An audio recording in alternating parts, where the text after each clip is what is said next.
Dave Palumbo here with Chris Aceto at the Olympia Expo, day 2, the Classic Physique Prejudging. Chris let out, turns out to be a two-man show.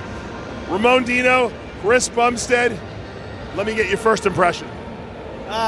First impression of the two or the lineup? Well, you can give me the lineup first. The lineup, as usual, super depth, a lot of depth. Top 6, 7 people, more or less repeats of the last couple of years, all excellent bodybuilders. People outside the top 15, would destroy a lot of pro shows.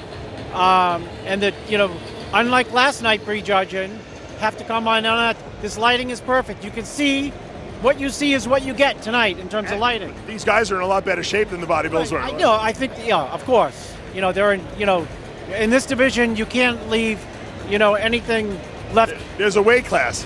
Well, there's a weight class, but you're up against people, who are, we'll get to them, like Terrence Ruffin. If you make a mistake, he's going to beat you.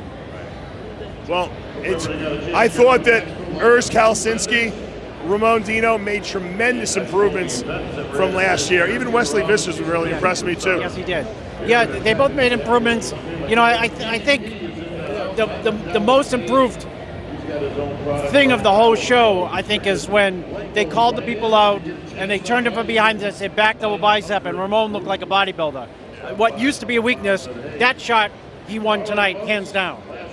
I think what is happening now is the guys are closer to Bumstead, so there's more of a competition, whereas in the past, Chris was so much better than everyone that it wasn't even close. Yes, well, what happened, though, for some people, Chris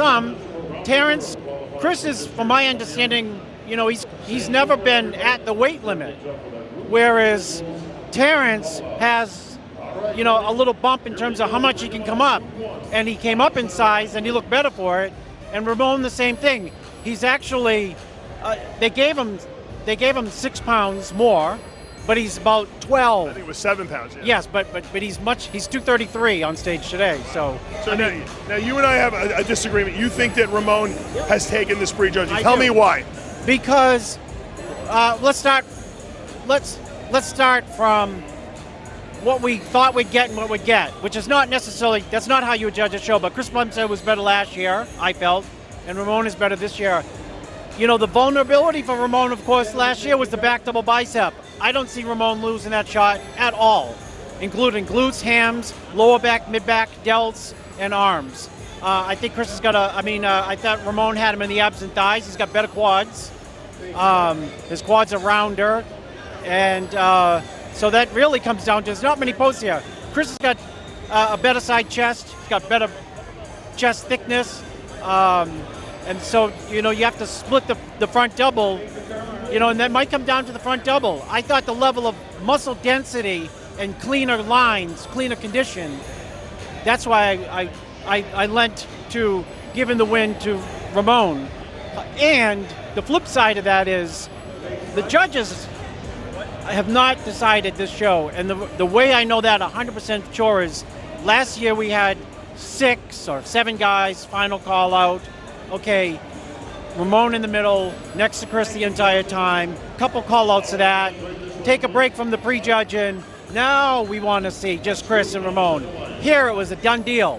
Well, I think Ramon made so many improvements that it was pretty obvious that it was a Chris Bumstead, Ramon Dino. Even though Urs did make good improvements, I think that Ramon's improvements were better. I don't want to say that they didn't give the other guys a chance, but the show was so, okay, this is a 2-person show. Well, it was apparent. Yes, that we're not even going to bother with the other people. I don't mean that in a negative way, not bother, but which means they're concentrating on trying to pick a winner. I won't be surprised tonight if they put him through the quarter turn. Oh, they will. Quarter turn. Yeah, I thought Chris Bumstead, you're right, he was not as dry as he was last year, but I actually liked the look better. I thought his quads looked bigger, separated. I thought his front poses were really dominant, and I think structurally he's bigger than Ramon. And it was almost like we saw in women's physique last night. Natalia Coelho, harder than Sarah Villegas, denser almost, but Sarah wins because of that big structure. Classic is about structure. Well, you make a great point because, I made the point based on like cleaner lines and rounder. It's got like rounder legs than Chris and different this and different that. having said that, the standing relaxed structure still goes to Chris. Yeah. And last night when we did the wrap up, which was not classic, but 212, I picked Keon Over with structure. and I'm talking about structure.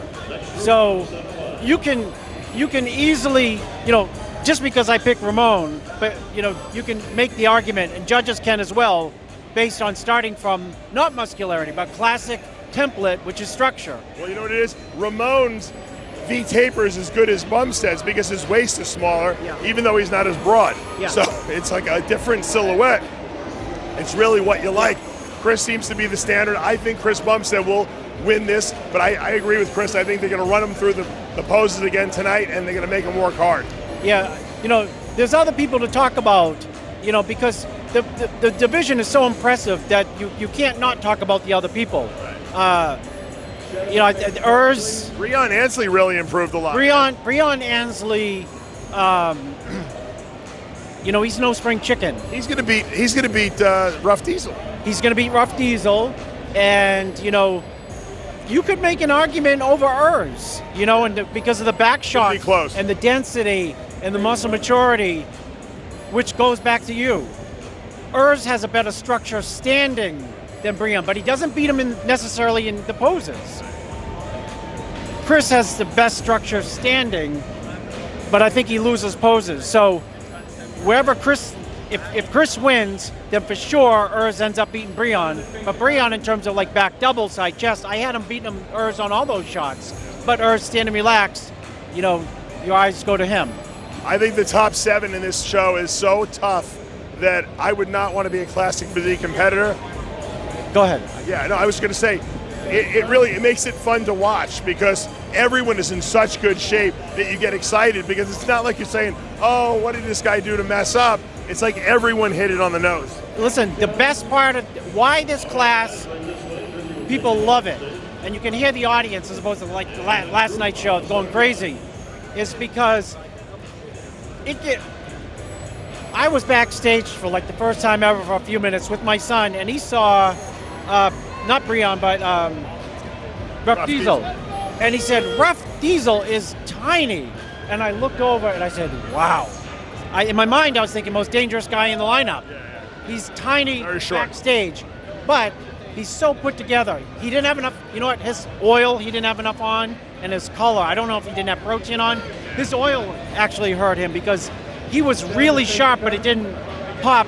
And when he was next to Breon, you could see that he didn't have enough oil. But the whole point is, he's still remarkably dangerous, and you see him and he's tiny, but not on stage. To give you guys an idea of how popular this classic is, there had to be 40 competitors up there, which means every single one of those guys won a show at some point over this past year. That's unbelievable. And I woke up a little late because, we were out late last night doing the wrap-ups, and I met Kai in the lobby. And you know what happens when you run into Kai. Yeah, he makes a speech. It's a very long conversation, which I enjoyed. Yeah. But I said I'll never loved it. Yeah, I'll say I taped it from just the conversation because too many topics. I said I'll never make it to Classic, and there was so many people that I made down here. You were late. That was Wednesday. Are you with Kai talking? I was an hour late, and I still got down here, and they hadn't got to the call-outs yet. Yeah, well, which tells you how good and how many guys are up there. So, guys, we don't know who's going to win. Will Chris be right with Ramon? Will I be right with Bumstead? Stay tuned to later tonight. I'm Dave Palumbo with Chris Aceto for a prejudging wrap-up.